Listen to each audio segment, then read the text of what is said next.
超ヘビロテしてます。私をクレイジーにさせるカラコン。こんにちは、栗林遥です。普段はキャラの読者モデルとして活動しています。今日は私が今まで使ってきたお気に入りのカラコンについて紹介したいと思います。それではレッツスタート。セシルのシュワシュワコーラというカラコンから紹介していきます。14.5mm で縁がなくてグラデーションになっているんですが、コーラなので茶色のカラーで、髪の毛の色が黒とか茶色とか地味な色の時にナチュラルでとっても活躍しておりました。次はセシルのキャンディーソーダブルーです。こちらは珍しい柄のコンタクト、柄コンと呼んでるんですけれども、柄のついたコンタクトで、黄色、ピンク、水色みたいな、なんか3色ぐらいがわーって外側から内側に向かってシャシャシャってなってて、その上から、黄色の星がいくつか散りばめられてるので、遠くからでもくっきりわかるような柄のコンタクト、超お気に入りだったんですけど、これもセシルなので閉店しちゃってもう買えなくてすごくショックです。ちなみに柄のコンタクト私めっちゃ好きでよく使ってたんですけれども、自分からは柄見えないんですよ。なんかコンタクトに柄がついてるからといってなんか自分の視界に柄が入ってるわけではなくて、なぜか私からはちゃんとくっきり普通の風景に見えてるんですが、外側から見た時はくっきり柄が出てきています。次は同じガラコンシリーズでセシルのドキドキというカラコンです。全部レンズの中にハートがいっぱいこうやって入ってて、ピンクとグレーとブラウンの3色がすごくお気に入りでよく使っていました。これも可愛いパティーンのメイク動画でかなりよく出てきてたので、今はもう買えなくなってストックを未だにその時が来るまで保管しています。キャンディーソーダの、ピンク、これもセシルというメーカーのものでした。14.5mm で、さっきの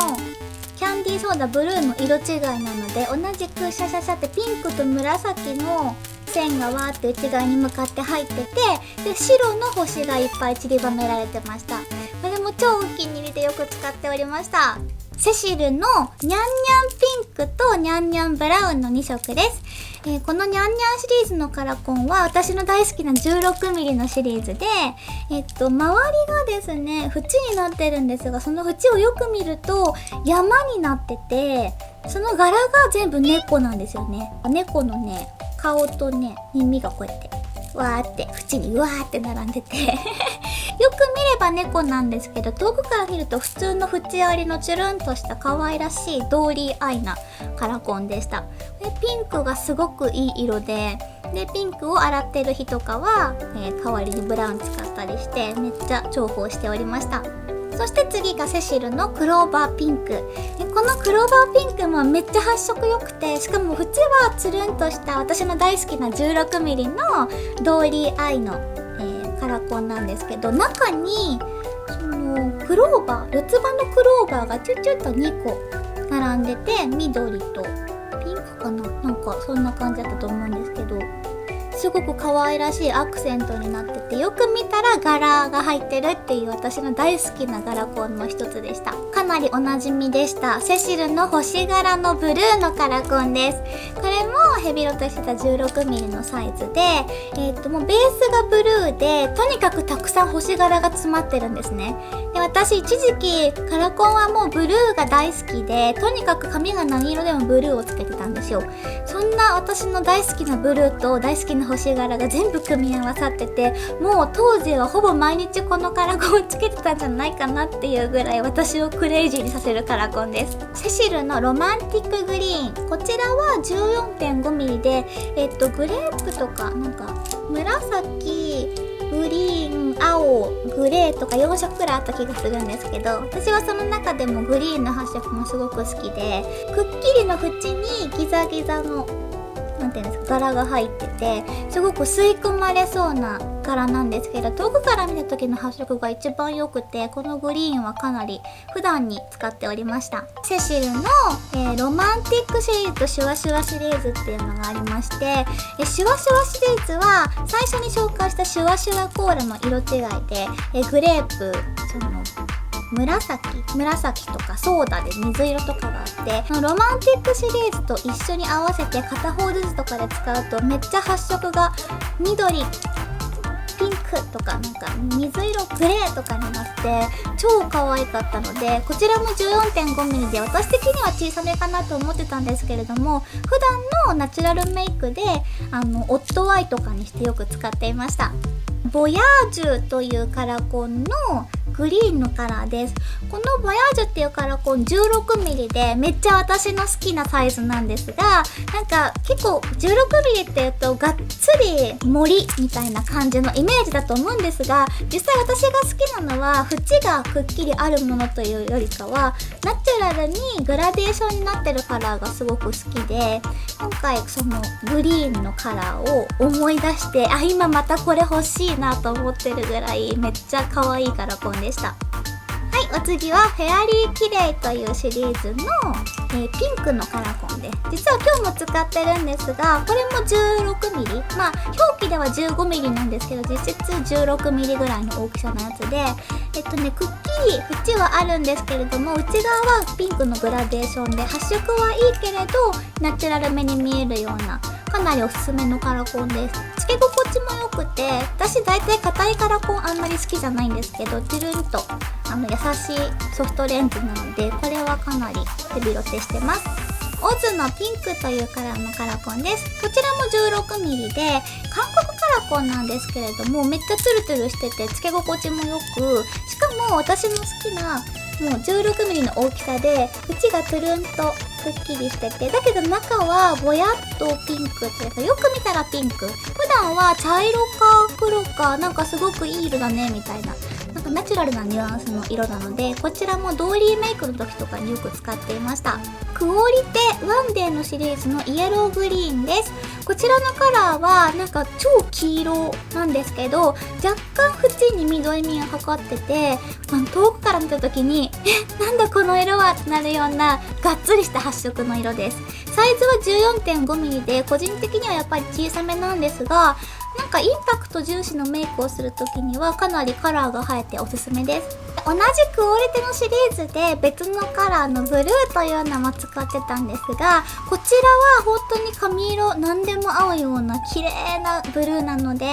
14.5mm でサイズが小さいと思わなければ毎日使いたいぐらいの発色です。今回の写真ではチャッキーのコスプレの時に使っていました。フェアリーキレイ、さっきピンクを紹介したシリーズの色違いでブルーのカラーがあるんですが、こちらも 16mm ですっごい綺麗な青なんですね。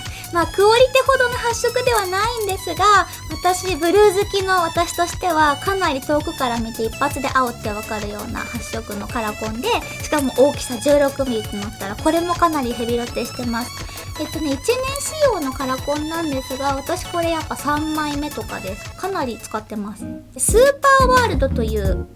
メーカーのグリーンのカラーのカラコンです。こちらも韓国カラコンですごくツルツルしててつけ心地が良くて、しかも私の大好きな 16mm。こんな縁がなくてナチュラルなグラデーションカラーの 16mm は本当に少ないので、めちゃめちゃ重宝してます。私がこのカラコンをすごいいいと思った時は、セシルがちょうど亡くなった時のタイミングで、セシルにあったシュワシュワのグリーンっていうすっごい可愛いグラデーションカラーの 14.5mm のカラコンがなくなった時期だったんですよ。なんでそれに近いものを探してる時にほぼ同じような発色で、しかも大好きな 16mm の大きさであるってことを知って、もう速攻買いました。超ヘビロテしてます。最後に紹介するのはワンデーでクオーレというメーカーから出ているピンクのカラコンです。このカラコンは私が近年使ってるワンデーカラコンの中で一番可愛くて一番お気に入りです。つけ心地が良くてすごく薄いんですよ、レンズ自体は。なんですけど超漏れます。私基本 14.5mm で使ってるとちょっとちっちゃいなと思うことが多くて、でもこのクオーレはつけてて、なんか体感的には 14.8mm とか 15mm ぐらいの体感だなと思って、逆に表記見てびっくりしたぐらいのカラコンです。つけてみると実際縁はすっごく細くて、で私の大好きなピンクで中心に向かってグラデーションになっているので、遠くから見てもピンクってわかるんですけど、くっきりっていう感じじゃなくてチュルンとしたナチュラルなとっても綺麗な澄み切ったピンクに見えます。ほんとナチュラルにも合うし、がっつりメイクの時にも合うし、基本海外とか旅行とか行く時は楽ちんなのでワンデーでこれを必ず持っていきます。はい、というわけで今回怒涛のカラコン紹介でした。もうすでに買えないメーカーとかのもあってすごく残念なんですけど、でも私がすごくセシルのカラコンめっちゃ使ってた時期から皆さん見てくれてる方は、その後何使ってますかっていうのはすごくよく聞かれていたので、ぜひ大きいカラコンとか発色のいいカラコンを探してる方は参考にしてみてください。とってもおすすめがいっぱいあります。そしてここで一つ告知をさせてください。私がボーカルをしているバンド無重力クッキーが去年の末に一度活動休止を発表してるんですが、その中で、女の子のメンバーだけでたまにアコースティックライブをしていまして、無重力クッキーアコースティック部っていう団体で今度6月10日に静岡でライブをすることが決定しました。しばらく決まってる間ではもうその静岡が最後なので、ぜひ皆さん遊びに来てください。場所は静岡ロキシー静岡駅から徒歩2分ぐらいです。時間がお昼の2時ぐらいから始まります。Twitter で情報チェックしてみてください。というわけでいかがでしたでしょうか。他にもたくさんメイク動画上がっていますので、ぜひそちらもチャンネル登録してチェックしてみてください。それではバイバーイ。